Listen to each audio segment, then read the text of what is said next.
What's going on, everybody? Welcome to this week's LUMIX Live. We've got a really fun topic to talk about. It's one of the topics that I'm actually really excited about personally because I love playing around with a lot of the cool, more specialized features that we have in our cameras. And for those that have been following along with LUMIX Live long enough, you know that I tend to lean more in towards the photography side of a lot of our cameras for my own kind of personal fun time shooting with this stuff. So yeah, the Live View Composite feature, which is what we're talking about today, and we've talked about Live View Composite a couple of times over the last year, but what really makes this kind of an exciting time to talk about it is the addition of, as you can see with the poll in the chat right now, the brand new edition of the 9mm f 1.7mm that we just released. So I thought this was a perfect opportunity to revisit the Live View Composite functionality on the GH5 Mark II, the S5, as well as on the G100, and also kind of highlight some of the cool things that you can do with this lens, while obviously offering the opportunity for everyone to just ask us questions and kind of continue on with the normal AMA style stuff that we've been doing over the last couple of months. If you're new to LUMIX Live, this is our weekly broadcast that we do every Thursday at 2 p.m. Eastern Time, like right now, where we have the opportunity for all of you to ask us questions and get an actual answer from the brand. So not having to wade through opinions out there of people who don't work for the company or don't know everything that, maybe someone like myself or Matt Frazier would be able to actually get you an answer for. This is also a platform where your recommendations and your ideas can be voiced to our engineering team, to our marketing teams, to myself, for ways that you use your cameras, ways that features and things that you want to see in upcoming cameras. So this whole platform is just built on us being a community and actually sharing ideas and wanting to support each other as photographers and videographers and creatives in general. So for today's stream, it's going to be a little bit of a different thing than we normally do. So since Live View Composite and the aspects that I want to show about it during the stream today have to happen at night, I went out last night and I recorded a quick little segment of me using the camera out in the field, showing you how to actually get into it while using my GH5 Mark II. And then we're going to come back from that and we're going to actually go through and take a look at some of the images that I shot last night and just really kind of show you how flexible these are and what you get out of this product. But before we do that, I want to remind everybody about LUMIX Pro Services. We have LUMIX Pro Services available here in the United States and abroad. In the United States, we have two tiers available. We have the Platinum tier and the Red tier. The Red tier is free to sign up for and get yourself access with.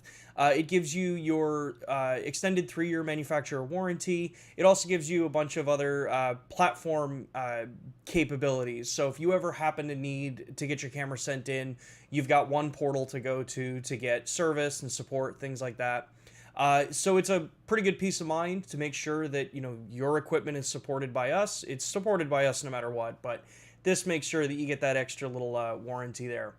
On top of that, we also have the Platinum tier, which is the step up tier in the United States.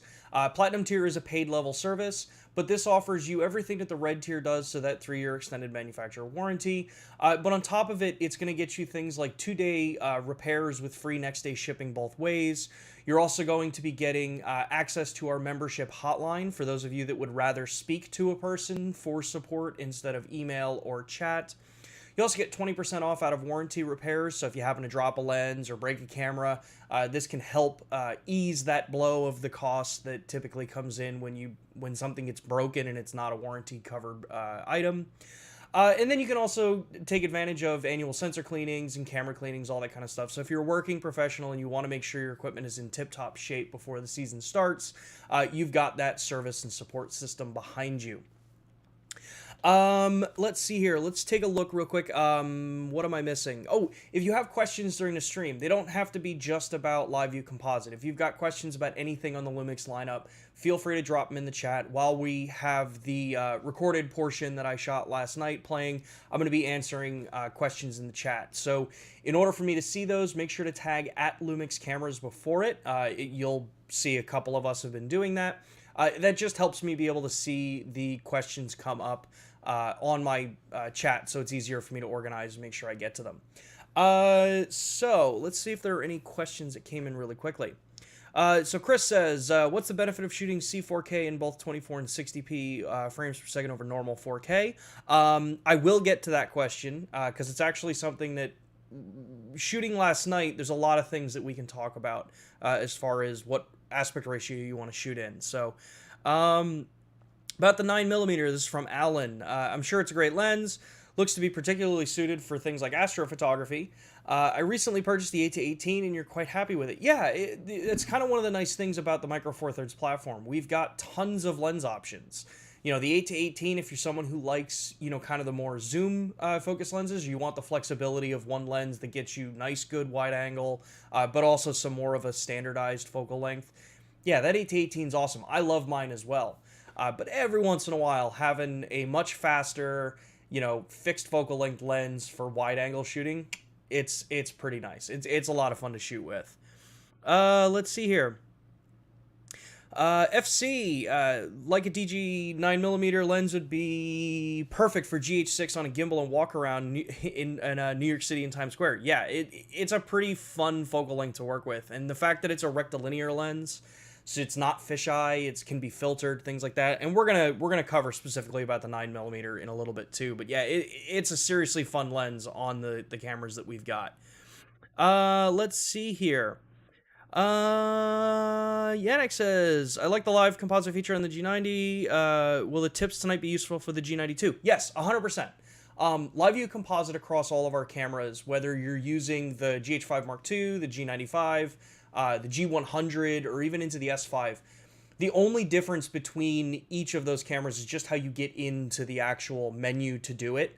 But everything that I'm going to be showing, it's the same principles across the board. And in fact, a G95 versus a GH5 or a GH5 Mark II for lower light shooting, going to be relatively similar. The GH5 and the GH5 Mark II are going to be a little bit better in lower light with the more revised processing and the image quality that you can get out of them. But yeah, you're definitely going to get some cool stuff out of this.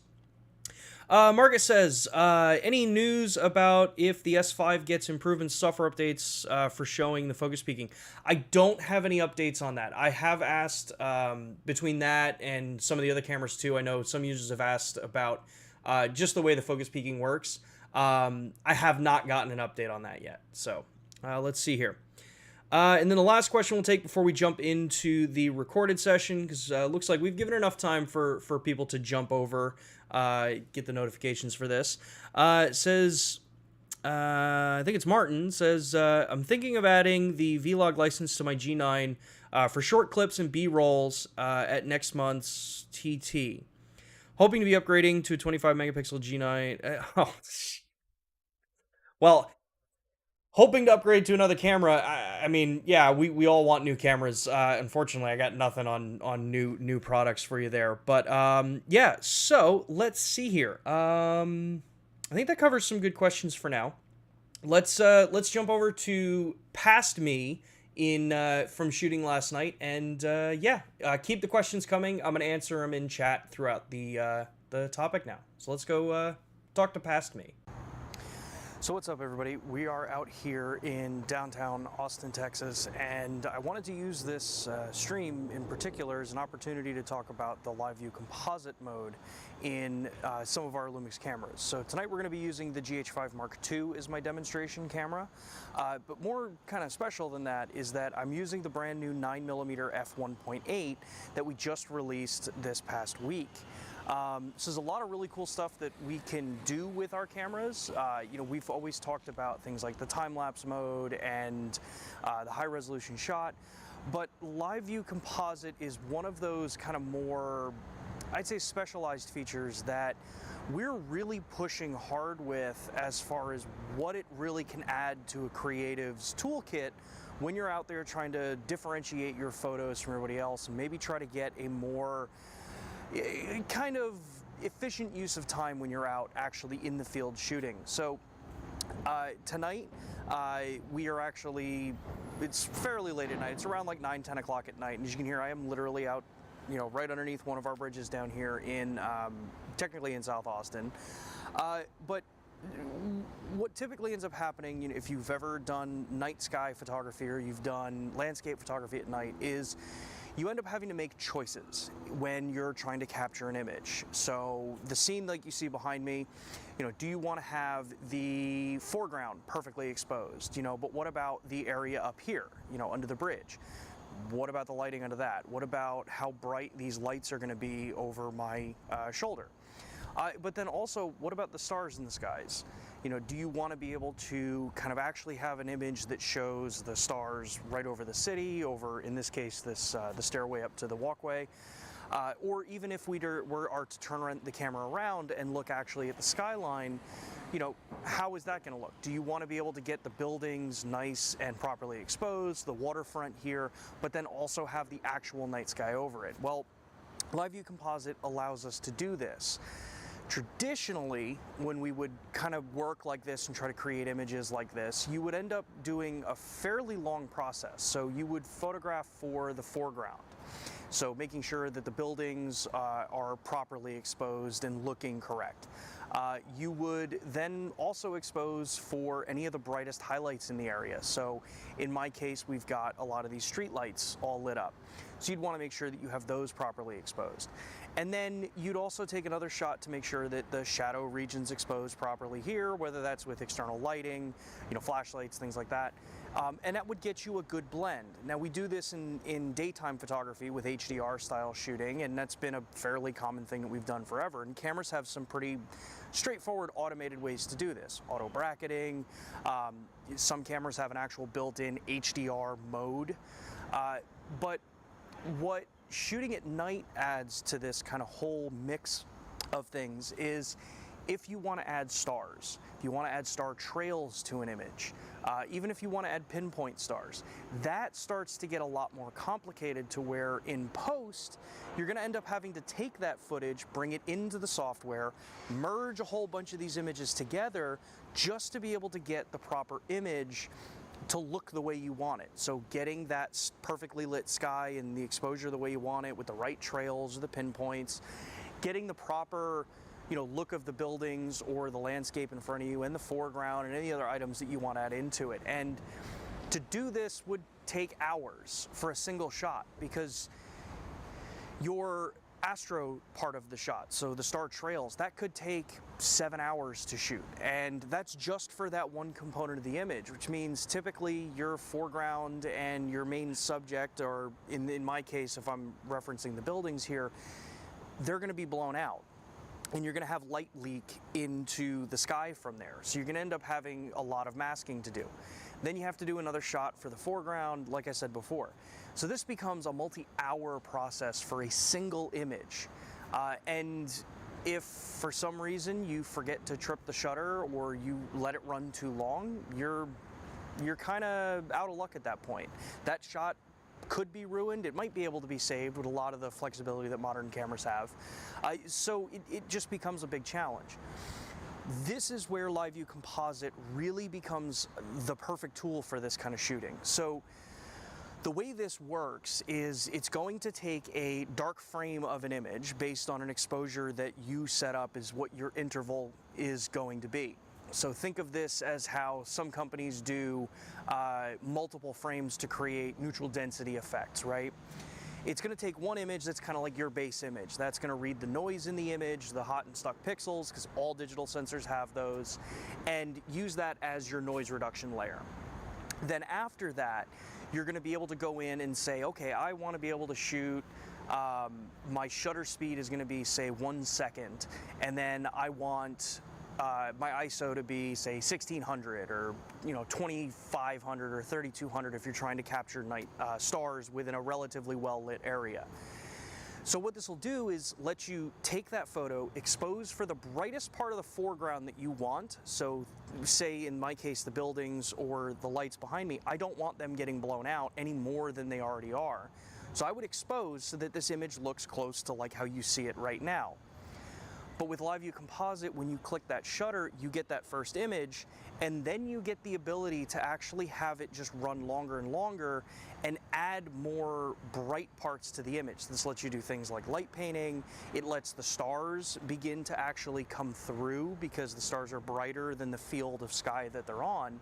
And with the one click of a button, you get to watch it build on the back of the camera. And we're going to set up a shot like this using this background behind me in a second, and I'm going to show you actually how to set the camera up, where to find it, go into the menu with it. This is going to be the same for the S5, and it's fairly similar to what you can do with the G100. That's a little bit of a different thing. We'll talk about that in the studio after this.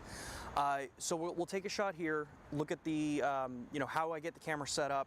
We'll do a quick little time lapse of the camera actually running, and then we'll turn around and we'll do the same kind of shot actually looking at the downtown skyline of Austin here so that you can see how many stars you can actually pull out of the sky from a shot like this. Enough rambling, let's actually take a look at the GH5 Mark II and the back of the screen and how we get all of this stuff set up. All right, so here we're looking at the back of my GH5 Mark II, and I have the 9mm f1.7, so the new Leica lens that we've just released, set up here on the camera. And I have the camera set up in manual exposure, so this is full manual. This is going to make it probably some of the easiest ways to actually create these images. So the first thing that you're going to do that I typically suggest anyone does that wants to do this kind of shooting is to program one of your custom function buttons to the Live View Composite menu. So in my case, I programmed the front FN button, which when I press it brings up the Live View Composite menu here for me. This menu is what lets me set my shutter delay. This lets me actually trigger the start for Live View Composite. So for this case, because I don't have my cable release with me, I'm going to set it so that I have a 1 second shutter delay. What this means is that when I press the shutter, it's going to wait a second, and then it's going to actually start capturing the image. This is a built-in feature that allows you to just kind of really make it easy enough on yourself if you don't have a cable release and you decide that you want to shoot one of these types of photographs. So you have anywhere from 8 seconds, 4 seconds, 2, 1, or off. So like I said, we're going to leave this on 1. And then from here, I'm just going to click Start. Now you'll see you get the little notice on here that says set the shutter speed and ISO to how you want it to be set up, and then basically set your exposure the way you want the image to look. So for here, I'm going to set my ISO because I want my ISO to be, say, about 800 for this particular shot. And then I want my aperture to be, let's pick an aperture of like 2.8. Since it's a 9mm, this is going to be ultra wide, and working at the hyperfocal distance for this, you can see I've got my peaking. I can pick a decent focus spot, and then depth of field is going to help take over, how sharp I want the image to look across the board. The next thing that I'm going to set up is my actual shutter speed. Now, this is where I'm going to use my actual exposure meter, which is down here on the bottom, to set my exposure to where it's, in this case, it's showing +1. I can adjust this a little bit more by stopping down more, but I want this image to be a little bit brighter than what a normal shot would be for me, because I can always pull my highlights back a little bit, and I want to give my shadows enough information to really just be able to work in this case. So now what I'm going to do from here is, at least what I like to do, is I tap on the pull-out drawer here, and I select my ability to use the rear LCD for tapping to activate my shutter. So that's going to highlight in yellow there. If I tap this again, you'll see you can disable it. Tap it again is where it goes to One Touch AF, so this will just let me use the autofocusing mode for it. I can tap it again, and then that's where I get my shutter. So right now we're set for my shutter is going to be the option here. So now all I do is I tap the shutter, waits that second, takes the image, and then now what you'll see here is it says Live View Composite starts after you press the shutter again, and you also get an LC in the top left. You get a indicator as to what your shutter speed is, and then a multiplication of how many images are being captured. So right now, we're ready to go. All I'm gonna do is just tap the shutter, and this image is now going to start building. So where this becomes really cool is that right now, I just let this go, and I'm gonna watch this build on the back of the screen, and when I'm ready and I'm comfortable with this image, I just tap the shutter again, and we're good to go. That's as simple as this is. So let's let this image finish, and then we will come back and talk about the image afterwards. All right, so we're about 750-ish photos into this particular composite, and this is the perfect opportunity for me to bring up, some of the things that you have to make sure you keep in mind when you're doing a live view composite or any kind of long exposure type shooting in a relatively more active location, and that is that when you have a setup like this in particular, where you're capturing an area based on the brightest part of an image as your kind of barrier for what can be added to that image. What happens in this case, because I'm on an active stairway here, you start to see the blurs of people as they walk down the stairs, as they go in front of the lens, because they are going against a field of darker pixels that can be reflected off of from the lights that are actually in the little spot that I'm in right here with the camera setup. So what that shows up as is blurs or ghosted, kind of subjects. Now you can use this to your benefit in a lot of shots. In this particular shot, I'm not too overly concerned about it, but if I was going to try to do this more as, say, a higher quality, I'd say like art style shot, I'd probably want to restart this and try to match a certain time where I know that there's not really going to be many people walking down this stairway, especially at night. But where this actually kind of comes into play with Live View Composite is in situations where you've got car lights that are going along a road. If you want to be able to do light trails of the cars driving down a windy road or passing under an overpass, things like that, this mode lets you watch those items build on the screen while they're being created. And we'll try to show that a little bit later if I can get set up downtown and not really raise too many looks, because I've got a couple of tripods set up for this.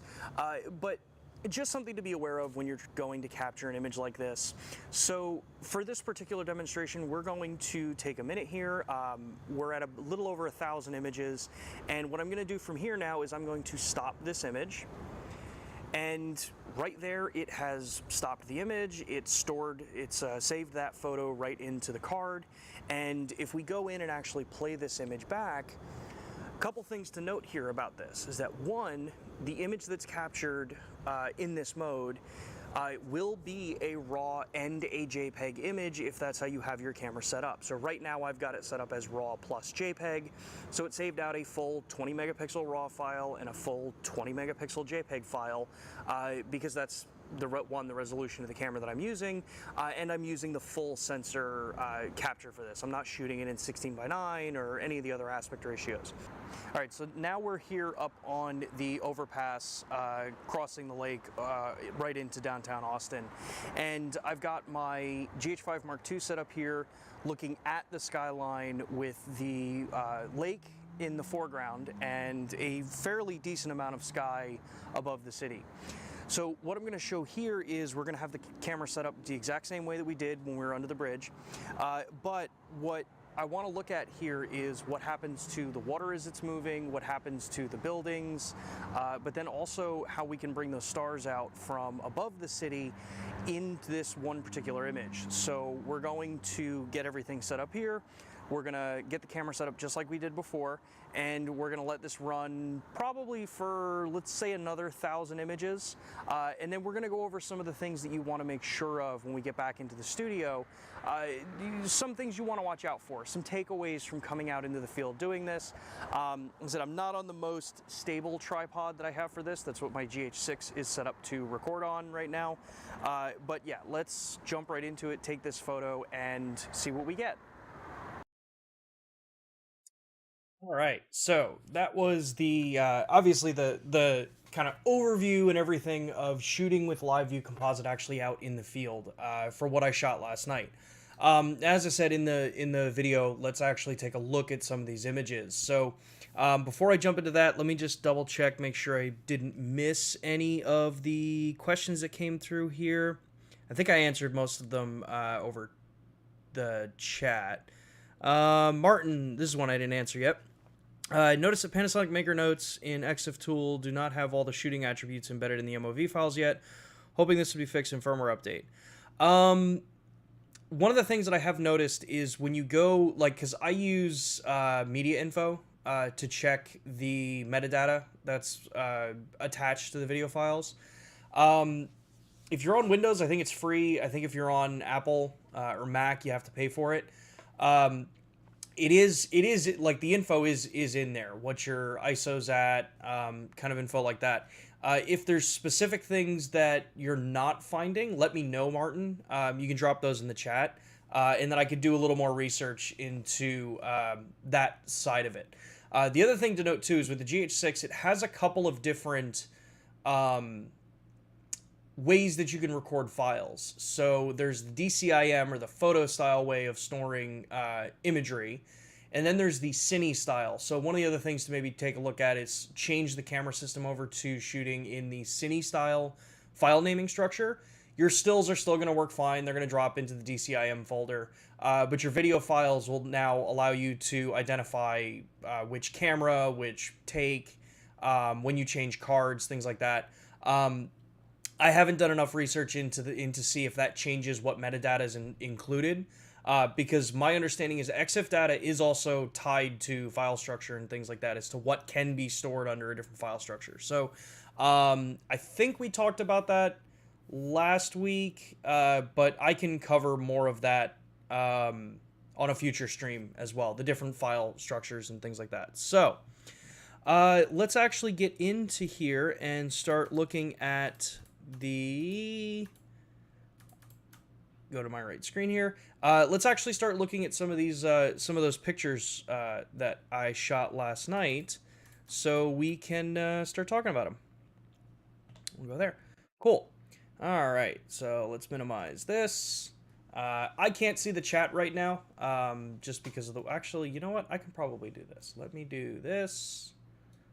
Let's do this. Let's do this. And then let's shift this over this way. There we go.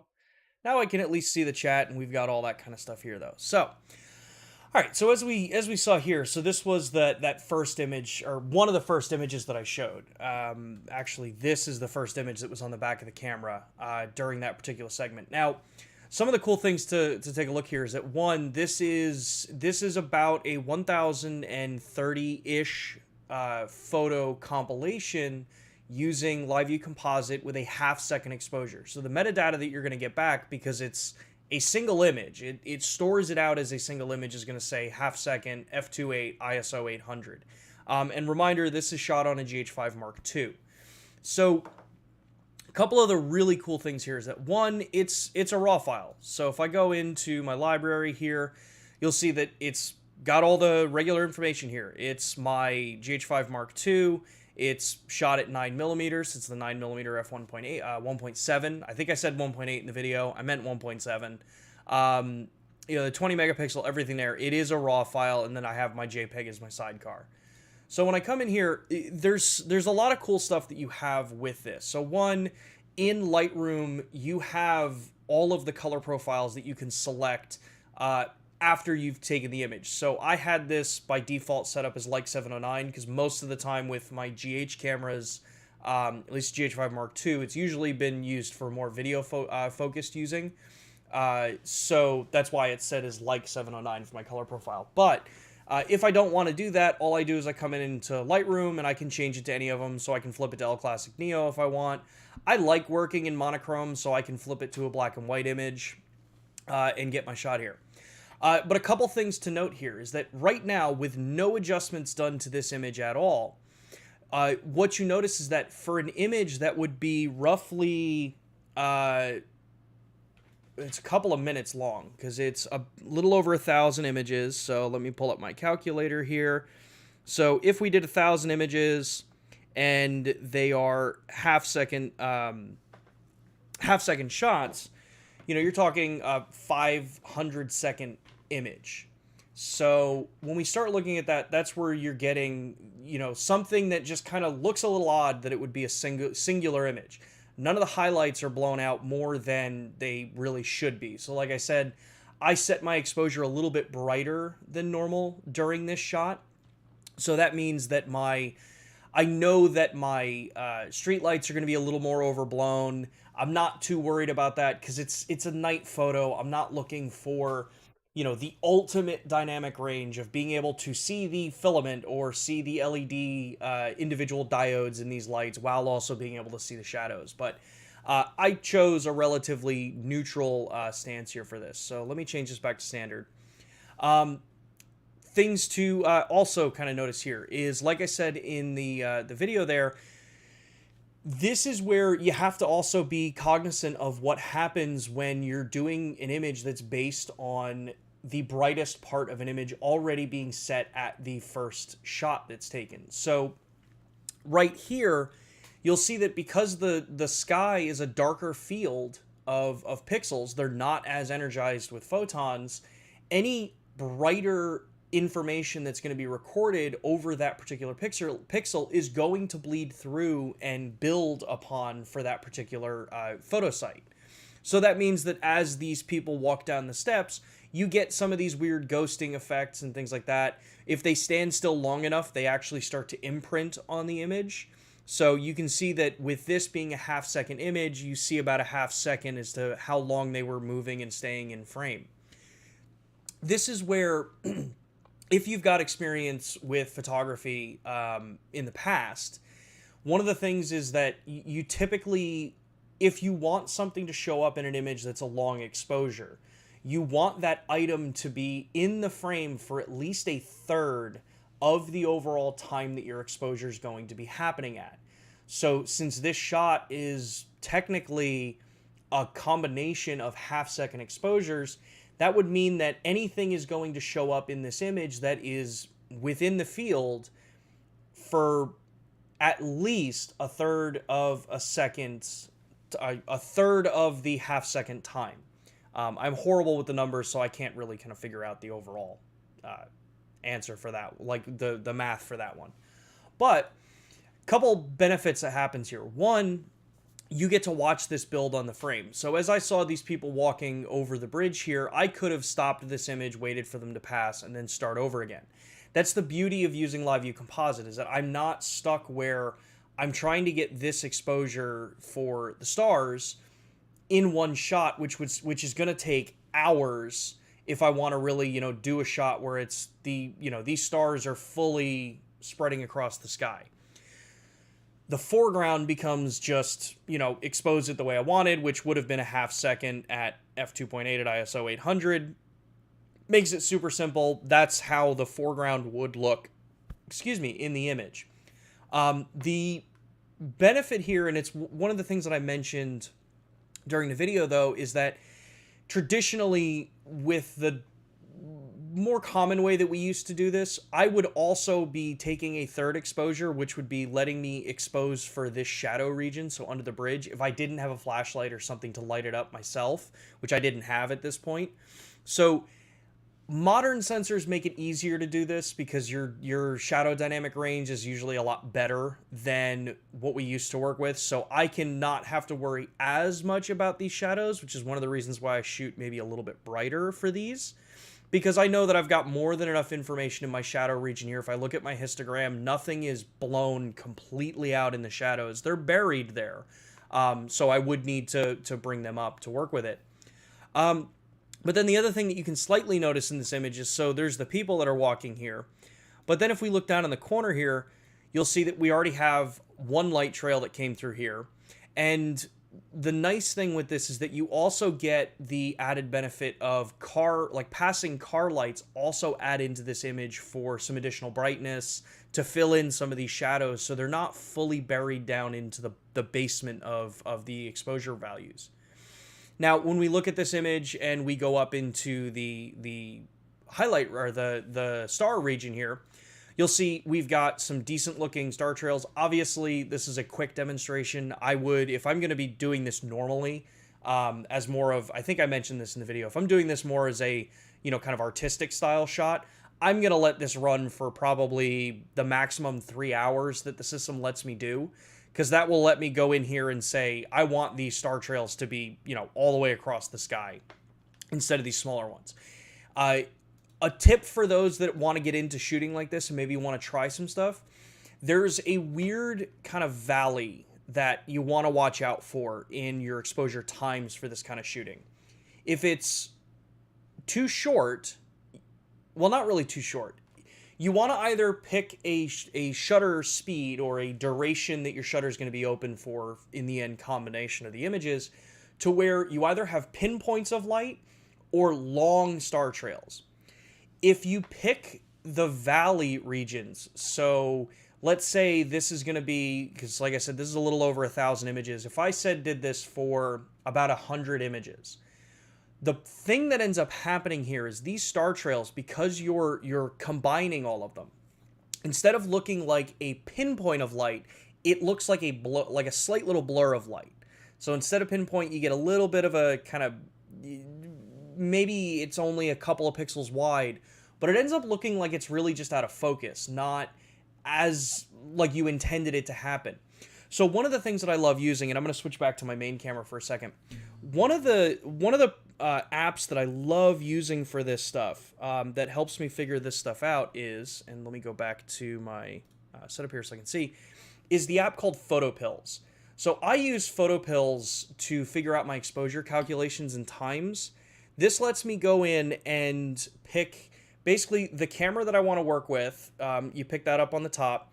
The field of view, so the lens that I'm using, the duration or the aperture that I'm using, the declination that the camera's focused at, and then that gives me my exposure rules to make sure that if I want to have a shot that has, accurate star points, I know what those accurate star points is. And for this particular setup, it was something like 8 or 9 seconds was about what I get to keep these particular stars pinpointed.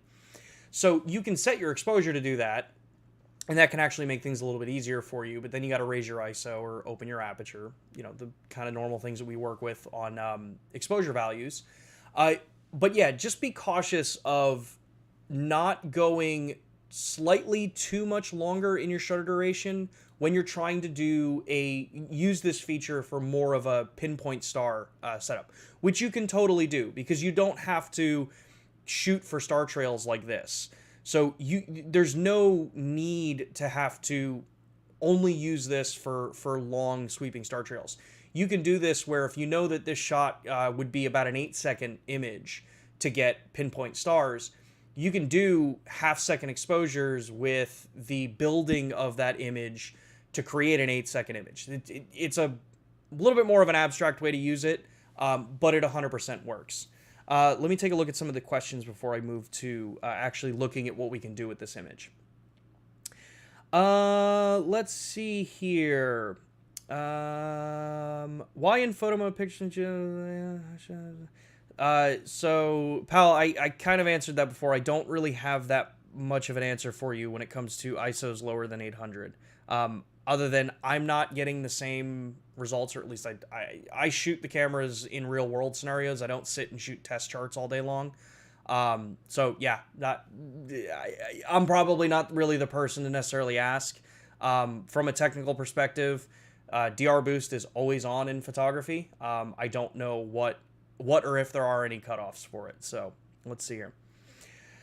Martin says, why can't I use an external monitor when using 4K? Your camera's a G95. I have to double check. I think the G95 can do it. It might just be a setting change there. Some of the cameras, when you're out of the GH series, have either processor limitations to be able to output all of these video feeds at once. So that could be potentially what's happening on the G95. It's just been a little while since I've shot with it, with a monitor attached. Let's see here. Martin says, could you share any additional fixes or user experience enhancements apart from what was already announced that's included in the next GH6 firmware? Unfortunately, I can't. Everyone will know what's going to happen with the firmware soon enough.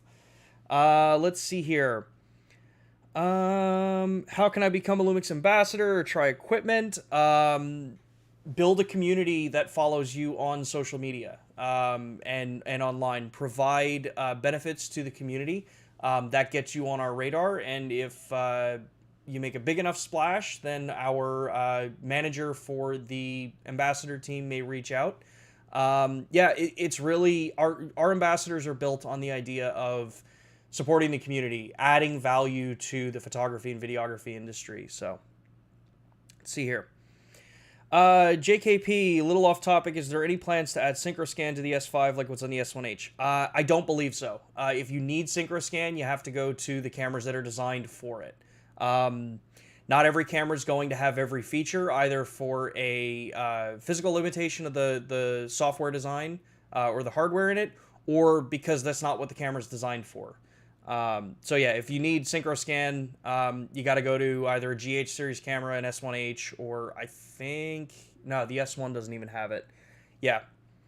All right. So looking at this image here, like I said, there's a couple really cool things, and I wanted to use this one to start with to really kind of show the latitude that you get with these cameras. Why, when I shoot like this, I don't have to be as concerned as I would have been if I was trying to do this as a composite image in past, using Photoshop to layer a whole bunch of things together. That is still a really cool way to do it. It's just a lot more time consuming. So to start with, you have tons of shadow detail in these images. Even though, you know, we look at this and it's dark, I'm not 100% sure how it's coming through on the YouTube stream compression. We always know that that's a bit of a challenge. But if I come in here and I do something as simple as I start to bring up my shadows, you see how much information was really still stored down here. You know, I have pretty much everything that I would need to get a good image and balance my shadow exposure. So this is why when shooting, I'm not too concerned about how dark my shadows are. As long as on my waveform or on my, not waveform, on my histogram in photography, I'm not burying my shadows to where it's, let me reset this, so that it's not like fully clipped out under the shadow region. And even if I turn on my clipping notifications, you'll see the only clipping spots are the center of the bright lights. So to start with, yeah, I've got tons of shadow flexibility. But then also, because of the way modern sensors work and the flexibility that we have with newer digital sensors, I also have tons of highlight recovery here too. So yes, if I bring this all the way down here, you'll see that you start to go to the point where there actually is no detail in the bulb itself. So you would start to kind of bring this up a little bit, you know, find the point where it looks about right for you. That gives you a good solid piece there. The other thing that we have here too is I have tons of flexibility to come in here and I can push my white areas up, you know, knowing that these are lights. It's okay that they're blown out. I think sometimes we get way too caught up in the technical specifications. How many stops of dynamic range does this camera have and all that kind of stuff. Shoot images that look right to you. We're not shooting test charts. We're shooting real world, or we're photographing real world scenarios and things. It's a thing that I've adopted now over the last year, is not paying as close attention to all of the studio test charts and reviews and stuff like that, because it's a rabbit hole. Just go out and shoot with your equipment.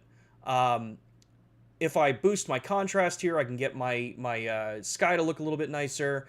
I still have tons of exposure control on this image, but I like to bring it a little bit darker on my stuff. The other cool thing too is I've got my ability, now I know this is not the correct way to do this, but I can go in here and adjust my white balance, get myself something that's roughly about where I want it. And you see, there's tons of that information available. If I want to, you know, dig my shadows out a little bit more, I'm going to pull up my black level just a little bit here, because I want to have a little more detail in here. And then on top of that, like I said, I primarily like black and white for night shooting. It's more of a personal preference. So I can flip my black and white style on here. I can bring my highlights back down a little bit more so that I can save all that detail here.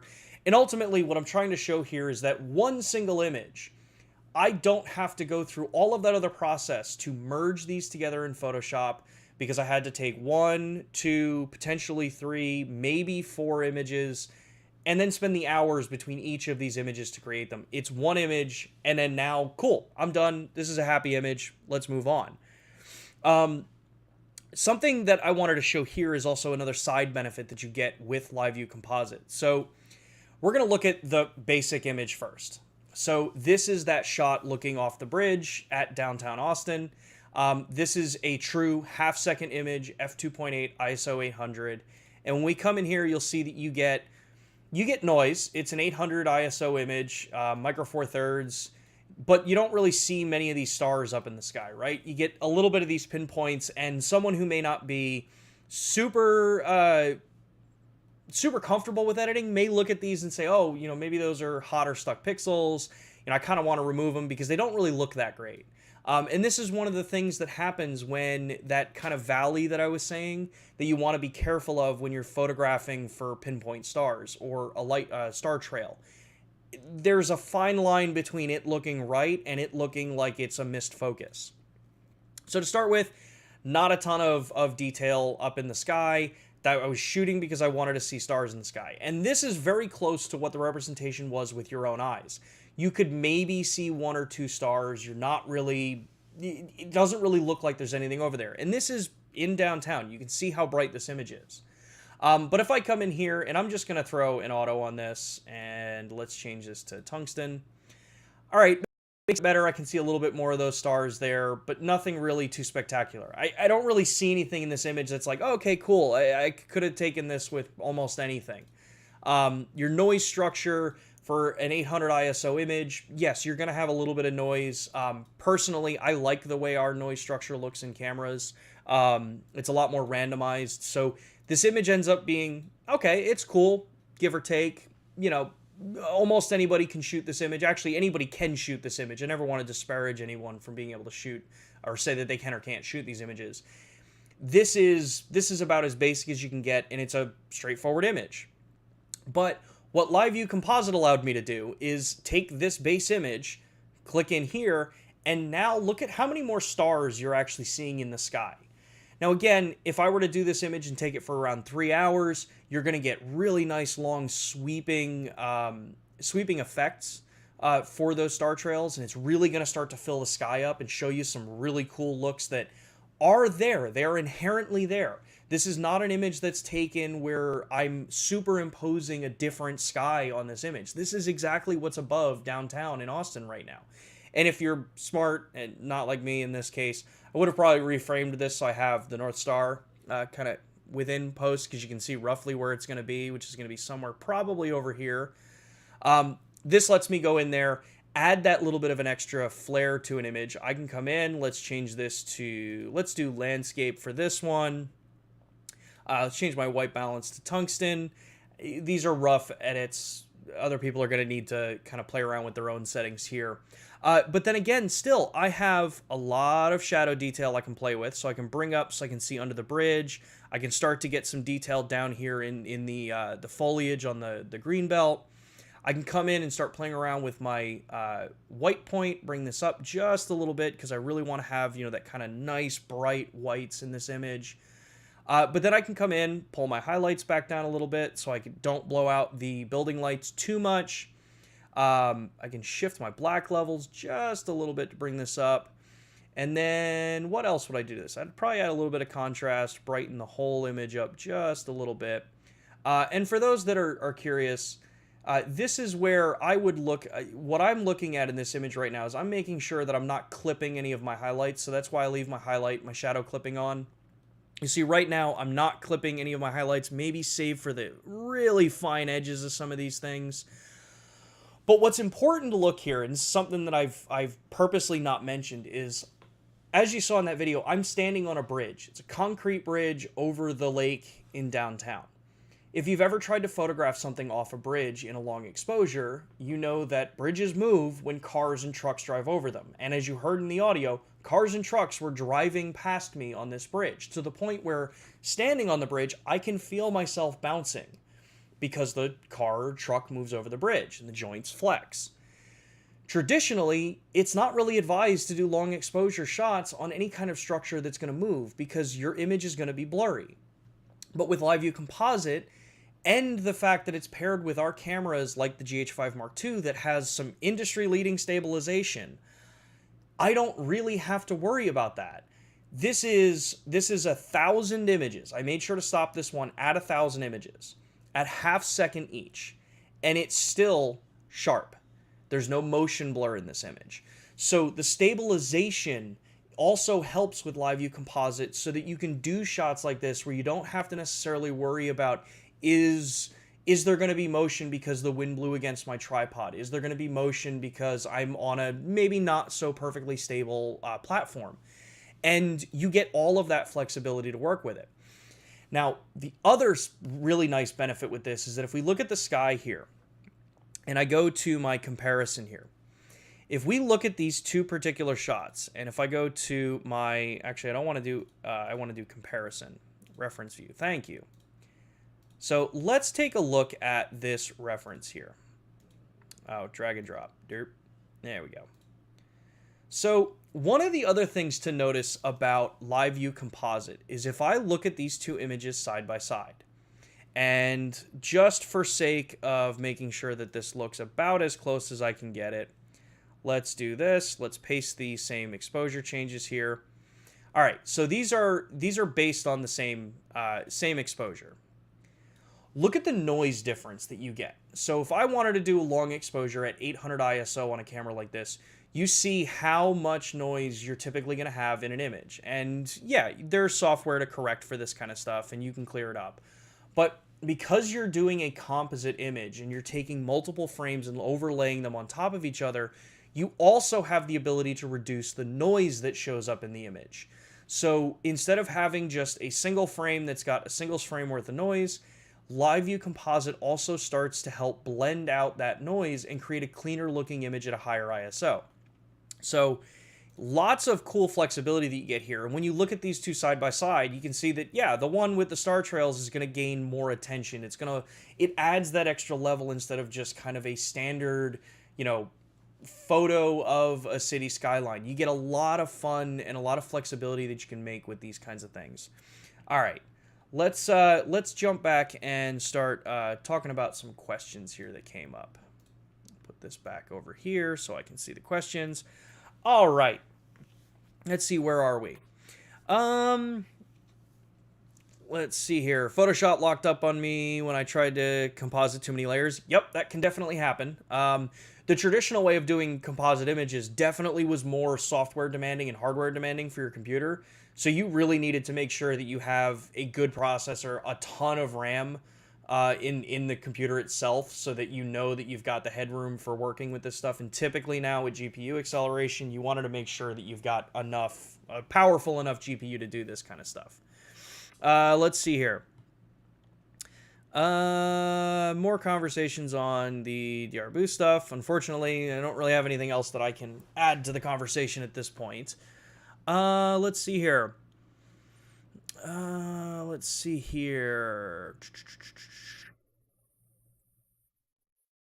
As a user of the GH6, I don't fancy all those evasive answers. I'd like to know how to use it to get consistent results. So far, it's a mixed bag. With the GH5S, I know how to use it. It was better. So I'm not trying to be evasive. The truth is I just don't have an answer. I am going to do my best to get you an answer, or to get you some information with it. The biggest thing is that with the GH6, totally new sensor, totally new architecture, dynamic range boost is a vastly different way of operating a sensor than you do with the GH5S. So yes, there's going to be usability differences between them because they're different technologies. It's not a dual native ISO circuit system. But as example, the shot that I did last night was all shot on GH6. So I think because it's a new technology, it takes a little bit of time to figure out how it fits into a workflow, especially if you're used to working with a normal, a more traditional style of sensor. So I apologize if it comes off as if I'm being evasive. I do not mean to be coming off as evasive. I just don't want to say anything that, you know, is a guess or something like that. That's not what the purpose of these streams are. Let's see here. I've read that Lumix cameras have a feature whereby they can autofocus on stars. Is this true? And if so, how do I use it? Yes. So the Lumix cameras do have a star. I think it's Starlight AF. I forget exactly what we call it, or Starry AF. It's a fully automatic feature. It's not something that you can turn on or turn off. The way this mode is designed is that when you half press the shutter in a really dimly lit scenario, it's like if you're focusing on a starscape, what it will do is it'll attempt to focus the normal way, so looking for contrast, looking for the imaged information. And then when it can't find that, it'll drop into, you'll see a little low light turn on. That moves into the next stage, which slows things down and starts to you know, more fine-tune things. And then if it's really low light and it's only starlight, it'll automatically flip into the Starlight AF. And what that does is it's tuned specifically to look for pinpoints of light in a flat field. So there's nothing you have to do really to do anything for it. You just click the button and it goes for you. Let's see here. Marcus says, did you leave the image stabilization on for this shot, even on a tripod, or is this generally needed for live composite? So the stabilization's not needed for live view composite. I leave it on in situations where I know that I'm going to be doing a really long exposure, like in this particular case, if I'm standing on a bridge, because I know the bridge is going to move. So while I'm, yes, on a tripod, and traditionally the logic would be you turn stabilization off when you're on a tripod because you're handling the stabilization through an external means, leaving it on is not going to hurt your image on any of the cameras, especially with modern stabilizers. They know when the camera is stationary that it will move a little bit and then it will lock into place, or it'll move into a stationary position for you. It makes it pretty straightforward. There are rare occasions that I will turn it off. In my particular case, if I'm working in like the shot that I was demonstrating here, that's where I will leave the stabilizer on, because I know that there are variables like wind, depending on the type of tripod you're using. And if you haven't looked into that, there are different effects if you're using a carbon fiber tripod versus using an aluminum or a steel tripod. Wind definitely changes how that system works. So if you've got wind that shears across a carbon fiber leg versus a steel leg, they're going to vibrate at different frequencies. So that's something to be aware of. Stabilization can help mitigate a lot of those little tiny kind of motions that would happen, because the sensor is still floating in the sensor plane. So for this particular shot, in the vast majority of my shooting, I leave stabilization on. I can tell certain situations where I may want to turn it off. Like the cameras I have mounted, if I ever mount them on a wall for Lumix Live or things like that, yeah, I turn stabilization off because those are hard mounted to a solid structure. Let's see here. Real Blake says, would be cool to be able to take HFR video and composite down to 24 to get HDR exposure video. Probably process sensitive, but do it in post. I think I understand what you're meaning. So yeah, it would be cool. I have no idea if that's something that would be a processor or sensor limitations, because your readout needs to be ridiculous. I believe there is a camera on the market that does that. Where it's actually shooting multiple frames to combine, and you have a lot of limitations with that because you have to have a sensor that reads out really, really fast to make sure that because then you have to frame blend things. Let's see here. Lumix cameras, can you ask people in Lumix if it's possible to enable switching DR boost on and off in photo, provided that this would improve shadow noise at the expense of highlight recovery? I can ask. 100% I can ask. That's kind of, again, that's the purpose of these streams, is we can ask if that's something that is user selectable at that point, and if there is a benefit for it. So I will definitely ask. So, all right. So I wanted to make sure to get back to Chris's question at the beginning, which was, is the benefit of shooting C4K in both 24 and 60 frames per second over normal 4K? And for those of you that do capture video, yeah, there can be a benefit. It's really, for the vast majority of people, it's more stylistic. 17 by 9 or DCI or Cinema 4K, it's a slightly wider field of view depending on the camera that you're working with. If you're on a GH5S, it actually is a wider field of view. If you're on a GH5 or a GH6, it's a shortened height for the image to get the 4096 by 2160. But what it really brings out more of is if you're using cameras like the GH6 or the S1H that can shoot in a truly open gate mode, which is the full sensor height and width. So the GH6 can shoot in 4:3. The S1H can shoot in a 3:2 aspect ratio for 6K in the S1H and 5.8K in the GH6.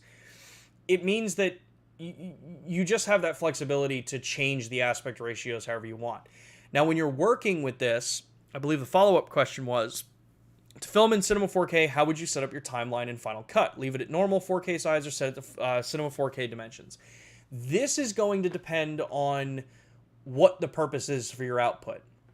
If you take a C4K aspect ratio shot, so 17 by 9, and put it into a standard UHD timeline, you're going to have letterbox on that image. So you're going to have a relatively thin line on the top and bottom for that image.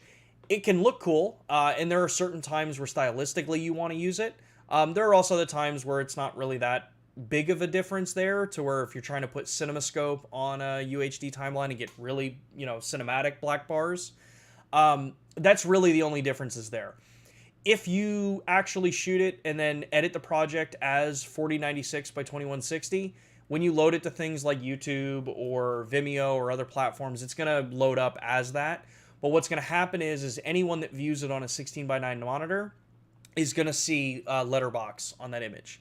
A lot of it really does just come down to where you're outputting the content. Is it going to be on a major video display? Is it going to be on a TV, on a phone? One of the other things to remember is that a lot of phones don't have 16 by 9 or 17 by 9 displays. They're actually a 2:1 display or closer to 2:1. A lot of content that you view actually in a lot of platforms is actually being shot in 2:1 because it fits really nice for modern consumption devices. So hopefully that answers the question for you, Chris. For the scenes that I shot last night, I've actually just transitioned with the GH6. I shoot every single thing that I'm ever going to do in open gate now. I just shoot it in the 5.8K full 4:3 ratio, because then I just throw it into post, into I'm a Premiere editor. So I throw it into Premiere, and then I just crop the aspect ratios I want out of it. So like if I wanted to make a video introduction for Instagram stories for last night's shoot, I just take the same project and clip my vertical out of it, and I've got the resolution to match a 9:16 in 4K. That's a little more than what you asked about, but that's kind of why I was saying it relates to how we shot last night. Let's see here. Trini Media says, is a 9-volt 5-amp 30-watt a safe spec for USB power bank for the GH6 and the S5? So most important, while yes, it says 9-volt 5-amp 30-watt is a spec on that particular charger, you want to be very specific that the device that you're using supports USB power delivery, so it'll say PD over the USB-C port, and you want to make sure that it explicitly says that it supports 9-volt 3-amp.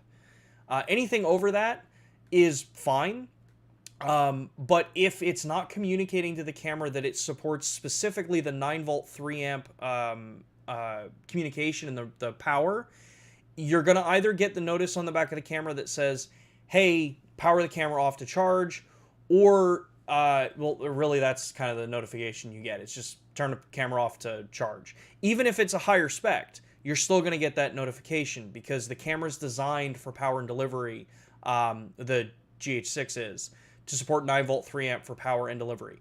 And S5 is, it does support power over USB for long-form recording, but what that's going to do is it's going to trickle charge the battery. So you're going to expand your time, but it's not the exact same system that like the GH6 uses or the S1, S1R, or S1H do. So a little bit of differences there. Let's see here. I got time for a couple more questions here. Powell says, isn't DCI 4K higher resolution downsampled from less pixels than UHD? In that case, UHD would be much better, especially when you use 16:9 monitors. So, yeah, I believe your name's Powell. I think I'm pronouncing that right. That's one of the other side things when it comes to, do you shoot in DCI or C4K, and then, or do you shoot in UHD? If you are to take a DCI project or a DCI file, so 17:9, and put it on a UHD platform, technically, yes, you are getting less vertical resolution in the final product, because when it gets displayed on a 16:9 monitor, you're going to get those black bars on the top and bottom. So it is less resolution. When it comes to making sure I got your question exactly right, isn't DCI 4K higher resolution downsampled from less pixels than UHD? I'd say that's a little bit more of kind of like a semantic kind of point, because it's 3840 versus 4096, so you're not really talking a ton of difference in height vertically for this. The big difference is actually really with the GH5S, because the GH5S is a multi-aspect sensor that actually is recording a wider field of view to get the DCI or 17:9 aspect ratio. Cameras that don't have multi-aspect, it's such a negligible difference between what the actual area is that it's being downsampled from that you're never going to notice a difference between the two. Where you will notice a difference is in post and delivery, where 3840 by 2160 is going to be short on the vertical resolutions between it. So that kind of goes right to that point I was saying before, is why like I've really kind of backed off going way too deep into spec conversations as to what differentiates everything. It's very easy to get caught up in certain things that really have absolutely zero impact on the editing side of it. It is something to be aware of. I don't want to dismiss the concept that tech and specs are an important thing for it. But yeah, in that particular case, it's a good example of it's an immaterial difference between how much is being downsampled from UHD or DCI. Marcus says, why is it necessary that the silent mode is on? Silent mode is off for Live View Composite. Thanks. My understanding is that because the first image that gets taken is done with the mechanical shutter, and that's to capture your noise.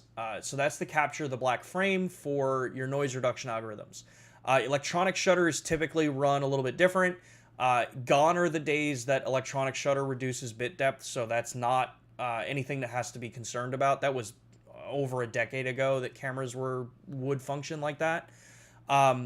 With this in particular, it's that when you shoot with it, and you probably heard in the video, that first shot you hear the mechanical shutter and then it flips to electronic. It's a better way to capture the noise floor for it. So that's why.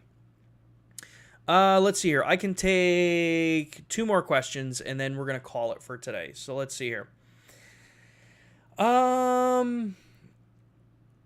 Let's see here.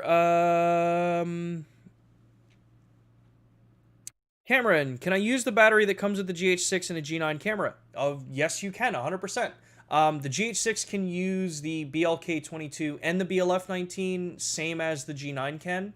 The benefit you get on a G9 is that you get a little bit longer battery life out of it. I don't have the exact numbers, so I don't know how much longer it really is. But it is a slightly higher milliamp hour battery. So yeah, it 100% works. Just make sure your G9 is most up to date on firmware. We did release a firmware update that just makes sure that the communication between the battery and the camera are correct. If you ever run into situations where you may get a notice that says this battery can't be used, in some cases that could be, there's a number of things that happen with that. One is it's either a third-party battery and it's not what it says it is, so the camera doesn't know voltage or milliamp hour or lifespan of the battery in cameras that can read lifespan on the batteries. But in our own cameras, what I do know is that G9s, before we pushed the update, which was a couple years ago at this point, it was when the S5 came out, the G9, when you tried to use the BLK22 in it before that firmware update, you could sometimes get that notice. So just make sure your firmware updated on the G9. It's available on our website. And yeah, you should be good to go. Let's see here. One last question I'm going to take, and then I'm going to call it for today. I have a problem. Why doesn't timecode work through the dedicated cable on a tentacle sync? Thank you. Depends on the camera you're working with. But most importantly, almost every single situation that I've had troubleshooting on timecode when it comes to cameras like the GH6, GH5S, the S1H, cameras like that support timecode, the timecode in, the vast majority of the issues are in how the external timecode device is set up. The tentacle sync should work. I don't know why it wouldn't be. It could be either a setting that's not set up properly. Make sure in the camera that you've got, if you're working with a camera that takes timecode in through the PC sync port on a camera, make sure that you've got all the settings done properly in the camera for it. We do have, I think, in the Panasonic help YouTube channel, and I'll dig around and see if I can find that and add it to the description. I believe there is a video about timecode. I know Photo Joseph did a video about timecode on the box cameras, which can be at least a good starting point to kind of troubleshoot and see what's there. But yeah, that kind of covers that. So thank you everybody for tuning in this week. It was a little bit of a different way of doing the stream. I think I'm going to start trying to do more of these pre-recorded segments to bring in, because I think I can bring you better production quality and better information when I do it that way for different kinds of topics. This one in particular, obviously, because it was shot at night. You know, we don't stream at night, so it makes it a little challenging to be able to do that part live. But again, thank you all so much for all the questions that you've sent in, and all the recommendations and product suggestions that you've sent in. It's awesome. This is why I love doing these streams. It's exactly why we do these streams, is we want all of you to have an opportunity to reach out to us. We may not always be able to get you an answer that may be satisfactory for you at this time. But know that every single time you ask a question or you give us a product recommendation, it is seen by our teams, it's brought up, and it helps us develop better products as we move forward and improve existing products. So again, thank you so much for tuning in. We're going to be live next week, Thursday at 2 p.m. Eastern time again. That one is on customization with your camera. So we're going to go over some of the different ways that you can customize the different series in the cameras. Go over some tips and tricks about easy ways to do this and why, where certain features are. And then, yeah, as I mentioned in the chat a little bit earlier, we are planning to be at Cinegear this year in LA. So if you are in the LA area and you are planning to attend Cinegear, definitely swing by the booth. You'll be able to chat with Neil, and I believe we've got a couple other people going to the show. Unfortunately, Matt Fraser and I will not be at Cinegear this year. We are actually going to be in Las Vegas at Infocom this year. So if you're at either of those shows or you plan on being them, definitely swing by the Panasonic booth. At Cinegear, we should be booth... what booth are we? 235, I believe. So yeah, definitely looking forward to getting back out into the field at another trade show. NAB was so exciting to actually meet a bunch of you out at the show. And with that, again, thank you all so much. And yeah, we will be back live next Thursday at 2 p.m. Eastern time. If you liked this content, I would appreciate a like and a subscribe if you found this useful. We have an entire back catalog of the videos that you can take a look at. Other than that, yeah, thanks again, everybody. I hope you have a great rest of your day and an awesome weekend. And if you've got a camera that has Live View Composite, go out there, shoot some stuff, and share it to us over on the Instagram channel, LUMIX USA over on Instagram. We'd love to see the content that you all create with some of these features. So with that, I'm really done this time. Take care, everybody. Talk to you next week.